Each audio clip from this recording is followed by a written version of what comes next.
How do you get over $2 million worth of free media for a relatively unknown brand using a commercial that is never flighted? Before our campaign, South Africans were not aware of the fish and chip company, and those who were didn't know the difference between them and their main competitor. We had to establish the brand as a worthy contender in the already fierce fast food industry battle. And to get this right, we were going to need a big budget campaign. The only problem was that, unlike big global fast food brands, the fish and chip company only had a marketing budget of $55,000. It was like bringing a shrimp to a shark fight, or so it seemed. This is how it all went down. First, we knew we had to get a big-name celebrity in all of our commercials. Everybody loves big-name stars, and by latching onto the pulse topics in the country or using somebody relevant, we knew we would draw attention to our brand. And in South Africa, there is no bigger rock star than our president, Jacob Zuma. Amongst many scandals that surround our president, he's mostly chastised for his polygamous ways, and at the time, allegedly spending $27.5 million to renovate his mansion wasn't helping our president's popularity. It's also an open secret that in South Africa, anyone who chooses to comment on the president's shenanigans in the media is either sidelined or banned by the South African Broadcasting Channel. We knew that by leveraging the First Citizen, the South African Broadcasting Corporation would pull the commercial within a week.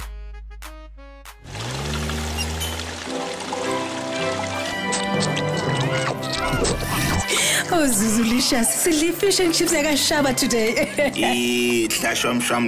There is a lot of good food here. It is from the Fish and Chip Company. Nibaningi like her. At only 25 rand. Even Plavin will approve this. The national broadcaster banned the commercial the night before it was scheduled to flight, and this was great news. The leak of the banning of the commercial set the nation on fire. This week, reports of an email surfaced that journalists at the SABC were not allowed to use these words: compound, homestead, Zumaville, Nkandla Gate.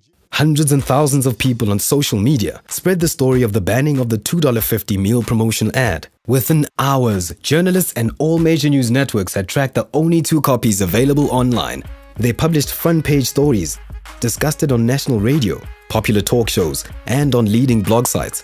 Through online media, the commercial was downloaded over 250,000 times, but eventually even the online versions were banned. But that was okay, because by this stage, 775,000 conversations on Twitter had already pushed the fish and chip $2.50 meal promotion ad deeper and further into the South African market. The commercial was even a topic of discussion in Parliament.